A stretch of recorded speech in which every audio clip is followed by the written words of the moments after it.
안녕하세요. 결혼을 앞두고 있던 30대 여성입니다. 결론부터 말씀드리자면 파혼했습니다. 그런데 파혼 이유가 너무 어이가 없어서 어디다 속 시원히 말도 못했습니다. 저희 부모님만 알고 계시는데 속상하신 부모님 붙들고 하소연할 것도 아니고 결국 익명의 힘을 빌려 하소연 좀 해보겠습니다. 저는 대학교를 졸업하자마자 사람들이 한 번쯤 들어봤을 법한 대기업에 들어갔습니다. 사실 부모님께선 제가 대학원에 가길 바라셨지만 제가 솔직히 공부에 크게 뜻이 있던 건 아니었거든요. 뿐만 아니라 그동안 저를 키우고 가르치시느라 고생하신 부모님께 더 이상은 손을 벌리고 싶지 않았던 것도 있어요. 그저 하루빨리 그 깊은 은혜에 보답해드리고 싶은 마음이 컸지요. 게다가 저희 집이 부족하진 않았지만 그렇다고 경제적으로 풍족한 상황도 아니었습니다. 그런 와중에도 하나뿐인 딸인 제가 뭘 배우고 싶다, 해보고 싶다 하면 어떻게든 기회를 주신 부모님이셨어요. 부모님에게 받은 큰 사랑을 이야기하자면 정말 끝도 없겠네요. 아무튼 그래서 저는 계속해서 공부를 하는 대신 좋은 회사에 들어가야겠다고 진작부터 생각하고 있었고 다행히 목표를 이룰 수 있었습니다. 대기업에 입사를 하자마자 이후에는 열심히 회사 생활을 하다가 나이 40이 되기 전 제 사업을 차려야겠다는 새로운 목표도 세웠고요. 제 성격이 일단 뭔가 해야겠다고 마음을 먹으면 마치 경주마처럼 그것만 보고 달리거든요. 직장 생활도 다를 게 없어지요. 덕분에 친구들과의 여행, 연애 같은 건 잊고 살았던 것 같아요. 그렇게 어느덧 제 나이도 30을 목전에 두게 되었고 주변 사람들은 절 일중독이라고 불렀어요. 그러던 어느 날 평소에도 저를 챙겨주고 아껴주던 회사 선배 언니가 보다 못하겠던지 그렇게 살지 말라며 소개팅을 주선해 주었습니다. 솔직히 내키지도 않았고 당황스럽기까지 했지만 언니 마음이 고마워서 거절하지 못했달까요? 그렇게 만나게 된 사람이 바로 남자친구입니다. 이제는 파혼한 사이라 사실 남자친구라고 부르기도 어색하지만 편의상 남자친구라고 부를게요. 처음 만났을 당시 전 29살이었고 남자친구는 저보다 3살 많은 32살이었습니다. 나이 때문인지 결혼을 전제로 한 만남은 아니었지만 그렇다고 분위기가 가볍지만도 않았네요. 처음 만났을 당시 저희 둘은 비슷한 수준의 회사를 다니고 있었습니다. 하지만 남자친구는 재수했지, 군대 다녀왔지, 그리고 취업 준비를 하느라 휴학도 했지. 덕분에 나이만 많았지 오히려 저보다 졸업이 늦었고 그렇다 보니 저보다 회사 생활도 늦게 시작했더라고요. 그래서 연봉은 제가 조금 더 높았네요. 아무튼 그런 조건과 별개로 남자친구는 써글써글한 외모의 젠틀한 매너를 가지고 있었습니다. 성격도 크게 모난 구석은 없는 것 같았지요. 그래서 연애 경험이 한 번밖에 없다고 했을 때 하마터면 저한테 거짓말을 하고 있다고 오해할 뻔했네요. 사실 말하기 쑥스럽지만 저 역시 제대로 된 연애는 해본 적이 없었습니다. 한마디로 둘 다 나이만 먹었지 연애에 서툴었어요. 그래서 처음에는 별것도 아닌 일에 다투기도 했고 잡음도 있었고요. 하지만 서로 양보하고 맞춰가며 인연을 만났습니다. 그 무렵 소개팅을 주선해 주었던 선배 언니가 결혼을 하게 되었습니다. 언니 역시 저 못지않게 이력심이 많은 사람이었는데 그런 언니가 결혼을 하니까 제 마음도 왠지 싱숭생숭하더라고요. 불현듯 제 나이가 벌써 31살라는 생각을 하게 되었고 시간이 이렇게 빨리 흘렀구나. 새삼스레 주변을 둘러보니 이미 몇몇 친구들은 좋은 사람을 만나 시집을 갔고 심지어 아이까지 키우고 있는 친구들도 여럿이었습니다. 저는 왠지 모를 조급함이 들기 시작했지만 자존심 때문에 먼저 결혼 이야기를 하고 싶지는 않았어요. 그래서 처음엔 유치하지만 장난처럼 결혼에 대해서 운을 띄웠지요. 하지만 남자친구는 눈치를 못 챈 건지 아니면 의도적으로 모르는 척하는 건지 얼렁뚱땅 제 말을 별거 아닌 일처럼 치부하고 넘기기 일쑤였습니다. 결국 참다 못한 제가 남자친구에게 확실히 방향을 정해달라고 했어요. 저와 결혼을 생각하고 있는 건지 그게 아니라면 놔달라고요. 그제서야 남자친구는 기다리게 해서 미안하다며 저에게 프로포즈를 해왔습니다. 그렇게 결혼 준비가 하나씩 시작되었어요. 전에는 남자친구라는 사람에 대해서만 알았지만 결혼을 하자고 마음을 먹으니 남자친구의 가족은 어떤 사람들인지, 남자친구는 어떤 가정에서 자랐는지 궁금한 것도 확인해야 할 것도 많더라고요. 서울에서 태어나 지금까지 부모님과 떨어져 본 적 없는 저와 달리 남자친구는 혼자 15년째 자취를 하고 있어요. 한편 남자친구의 부모님께선 차로 1시간 반 정도 떨어진 곳에서 살고 계셨는데 그 근처에서 반찬 가게를 운영하신다 들었지요. 장사가 어느 정도 되었는지는 잘 모르겠네요. 결혼 이야기가 나오기 전에는 그런 이야기까지 궁금하지 않았던 게 사실이고 결혼 이야기가 나온 후에는 괜히 제가 돈 때문에 물어보는 것처럼 보일까봐. 돈 이야기가 나왔으니 말이지만 결혼 이야기가 오가면서 시쳇말로 서로 주머니 사정도 오픈을 했어요.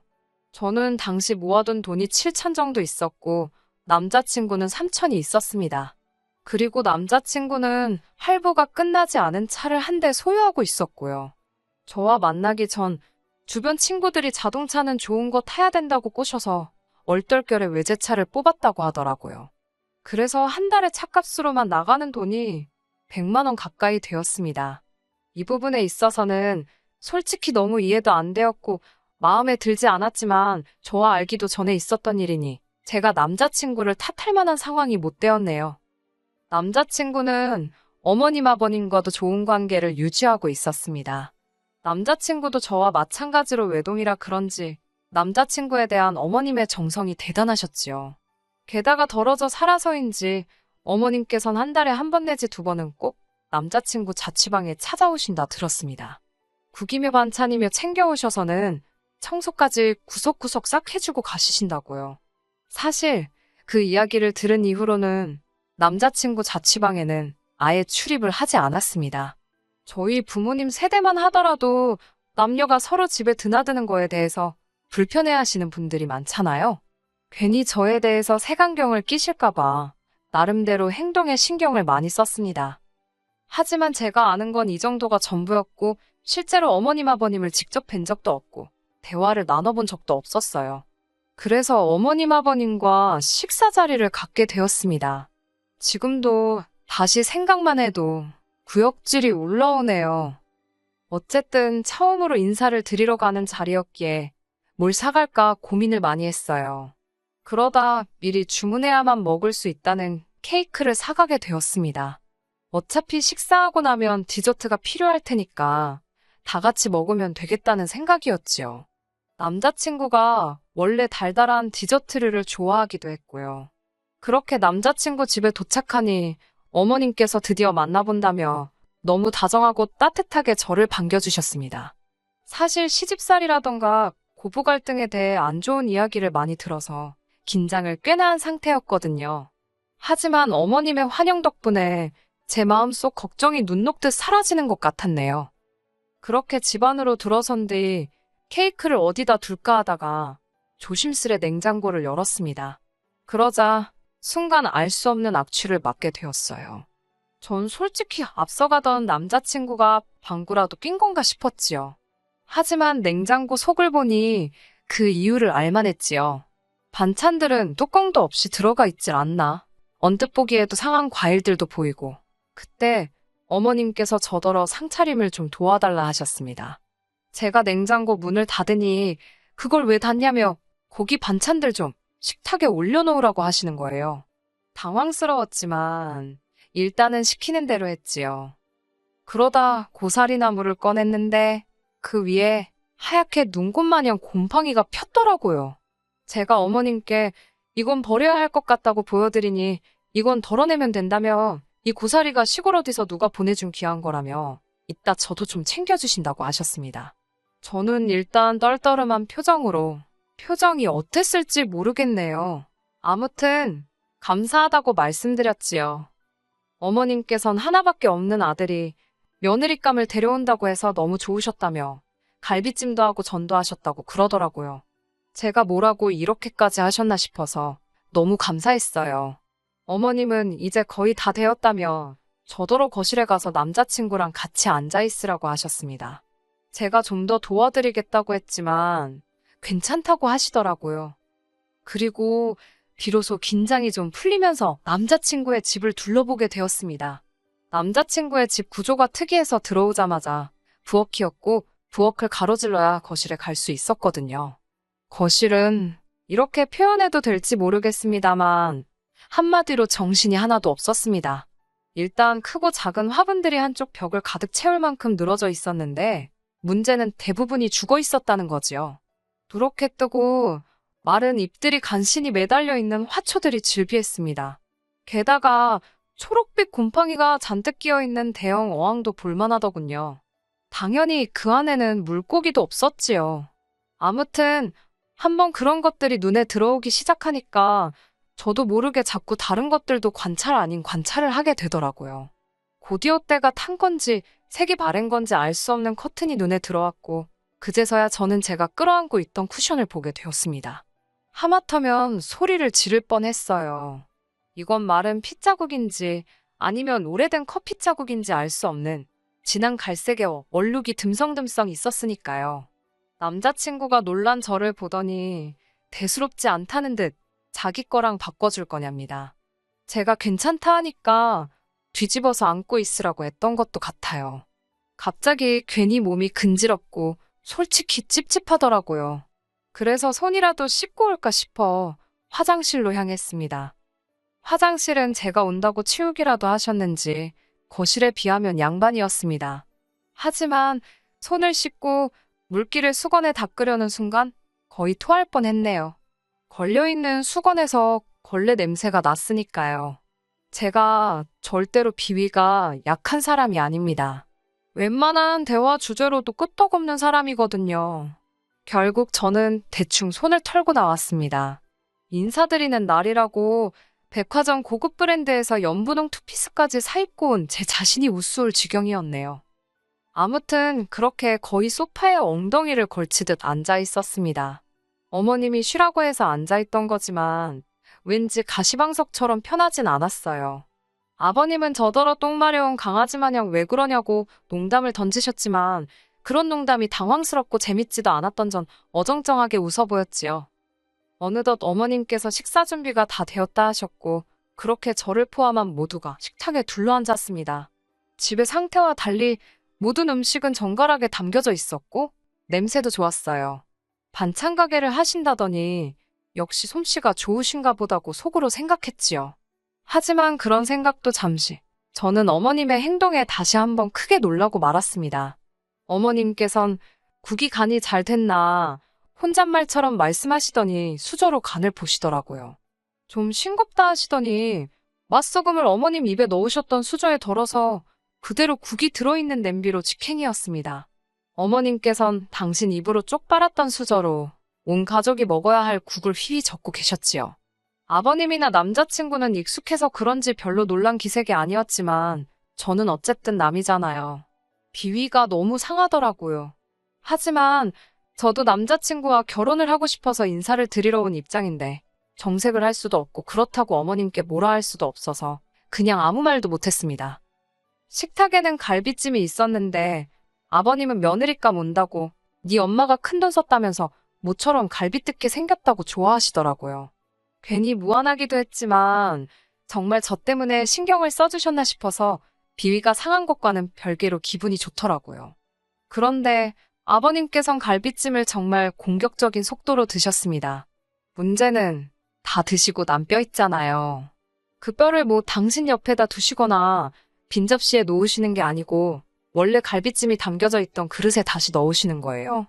아직 거기엔 손도 안 댄 갈비찜이 많았는데 거기에 당신이 쪽쪽 빨아드신 뼈다귀를 도로 가져다 놓으셨다는 얘기입니다. 저는 처음엔 설마 잘못 두셨나 하고 생각했어요. 하지만 그게 아니었지요. 몇 번이고 너무나 당연하다는 듯이 그리고 심지어 남자친구도 아버님과 똑같은 짓을 하더라고요. 제가 놀라서 작은 목소리로 그걸 왜 거기다 놓냐고 한쪽에 따로 두라고 했습니다. 그러자 남자친구가 우린 원래 여기다 놓는데? 그러는 거예요. 어머님도 저더러 너도 그 뼈 식탁에 놓지 마라고 괜히 식탁 닦아야 된다고 그러셨습니다. 정말이지 각자 입에서 나왔다 들어갔다를 반복했던 뼈가 다시 고기가 들어있던 접시에 담기는 걸 한번 상상해 보세요. 정말 식욕이 뚝 떨어졌어요. 그래도 당장이라도 토해버리고 싶은 걸 억지로 참고 어머님이 휘휘 저어 떠주신 국물하고 간신히 밥을 삼켰네요. 그러자 어머님께선 왜 이렇게 못 먹냐며 손수 고기를 발라 제 수저 위에 올려주셨습니다. 어쩔 수 없이 어거지로 한 입을 먹었는데 어머님이 고기가 부족한 것 같다며 뼈다귀로 가득한 접시를 들고 가시더니 다시 그 위에 갈비찜을 채워오셨지요. 하지만 이런 문제로 제가 파혼을 한 건 아닙니다. 솔직히 집안마다 가풍도 다르고 환경도 다르니 제가 어느 정도는 이해를 해야 한다고 생각했어요. 하지만 이건 가풍이나 문화가 아니라 상식을 벗어난 일이잖아요. 게다가 구역질이 날 법한 일은 여기서 끝나지 않았습니다. 모두가 식사를 마치자 어머님께선 반찬통 하나를 꺼내 남은 반찬을 전부 모아 담으셨지요. 먹다 남은 반찬이요. 그때만 해도 전 솔직히 어머님이 음식물 쓰레기 모으시는 줄 알았네요. 아버님께선 제가 사온 케이크 맛 좀 보자고 하시며 거실에서 2차로 디저트를 먹자고 케이크를 꺼내오셨습니다. 제가 부엌에 접시를 가지러 가려니까 어머님께서 접시를 못하러 쓰냐고 설거지거리만 늘어난다며 대충 먹자고 하셨어요. 떨떠름했지만 유난 떤다 소리 들을까봐 네 하고 자리에 앉았습니다. 케이크를 꺼내니 아버님께선 당신은 이 크림이 그렇게 좋다며 당신 수저로 크림만 떠드시기 시작하셨습니다. 문제는 잘라서 당신이 드실 부분만 건드시는 게 아니라 케이크 한 판을 다 그렇게 훑어드시는 게 아니겠어요? 보다 못한 제가 아버님께 좀 덜어 드시는 게 어떻겠냐고 돌려서 말씀을 드렸지만 됐다고 하시길래 결국 솔직히 말씀드렸습니다. 아버님 침이 여기저기 다 묻어서 다른 식구들은 어떻게 먹냐고요.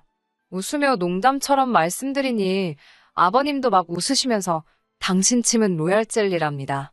그러면서 저더러 한 숟갈 줄까? 그러시며 막 당신 수저에 침 뱉는 신용을 내셨다니까요. 그 꼴을 보고 전 더는 구역질을 참지 못했고 순간 분위기가 아주 싸해졌습니다. 결국 제가 죄송하다고 먼저 가보겠다며 자리를 일어섰는데 어머님이 아까 남은 반찬을 쌌던 반찬통을 제 손에 들려주시며 집에 가져가서 고추장 넣고 비벼 먹으랍니다. 저는 어이가 없어서 됐다고 말씀드리고 그대로 집을 나왔네요. 밖에 나와 찬바람을 쐬니 속이 좀 가라앉는 것 같기도 했고 이제 슬슬 큰 길로 나가 택시를 잡으려고 했는데 남자친구가 뒤따라 나왔더라고요. 손엔 그 짬밥통을 챙겨 들고 말이지요. 전 남자친구가 제가 걱정이 돼서 나온 줄 알고 괜찮다고 했는데 자세히 보니 남자친구 표정이 울그락불그락 장난이 아니었습니다. 저더러 지금 이게 무슨 행동이냐고 다짜고짜 소리를 지르길래 저도 황당해서 아니 오빠야말로 왜 소리를 지르냐고 받아쳤어요. 그러자 남자친구는 누가 됐건 자기 부모님한테 무례한 건 못 참는답니다. 어이가 없어서 내가 무례하긴 뭘 무례했냐고 솔직히 너무 비위생적이고 비상식적이라 참다 못 참고 뛰어나온 건데 오빠 눈엔 저게 정상으로 보이냐고 물었습니다. 그러자 남자친구가 한다는 말이 한 집안 식구들끼리 뭐가 비위생적이냐며 아주 악다구니를 쓰더라고요. 아니 전 솔직히 말해서 남자친구가 왜 그렇게 격분을 한 건지 파혼한 지금도 이해가 안 됩니다. 차라리 남자친구가 자기 부모님이 절 너무 편하게 생각하셔서 실수를 하신 것 같다 미안하다라고 말했으면 저도 내가 좀 더 참았어야 하는데 어른들이 민망하진 않으셨을지 걱정이라는 식으로 대화가 마무리되지 않았을까 싶거든요. 하지만 남자친구는 미안하다는 말은커녕 저더러 왜 자기 엄마가 싸준 반찬은 안 가져가냐며 왜 자기 부모님을 무시하냐고 계속해서 억지를 쓰더라니까요. 결국 저도 막판엔 그걸 더러워서 어떻게 먹냐고 오빠나 먹으라고 했습니다. 그러자 어머님 반찬 가게 오시는 손님들은 돈 주고 사 먹고 없어서 못 먹는다며 저더러 꼴값 떨지 말랍니다. 도저히 들을 생각도 없고 논리도 안 통하는 인간한테 떠들어봤자 나만 손해다 싶어서 그래 많이 팔아먹으라고 덕담 한마디 해주고 뒤도 안 돌아보고 집에 왔네요. 제가 이렇게 파혼을 했으니 도대체 어디 가서 이야기를 할 수 있겠어요? 이건 뭐 본격적으로 혼수 예단 이야기를 하다 틀어진 것도 아니고 시부모님 되실 분들은 상식이 없으셨고 아들은 재수가 없었다고 해야 하는 건지 파혼 결정은 제가 일방적으로 했고 그래서 한동안 남자친구에게 연락이 오긴 했었어요. 일평생 그렇게 살아오신 어른들을 바꾸려 들지 말라나 옛날에는 다 그렇게 손으로 나눠 먹고 했어도 그게 정이다 생각하고 살았다나 자기 부모님은 정이 많은 분들이라 그렇다나 별의별 개소리를 다 하던데 그냥 깔끔하게 무시했더니 이제 연락은 없네요. 솔직히 제 인연이 아까워 미치겠습니다. 그렇다고 원망만 하며 시간을 보내기엔 제 인생이 아까워서 오늘 이렇게 마지막으로 털어놓고 더는 기억하지 않으려고 합니다. 똥 밟은 셈 치려고요. 끝까지 들어주셔서 감사합니다. 오늘의 사연은 여기까지입니다. 구독과 좋아요, 알람 설정 부탁드리고 더 좋은 사연으로 다시 찾아뵙겠습니다. 감사합니다.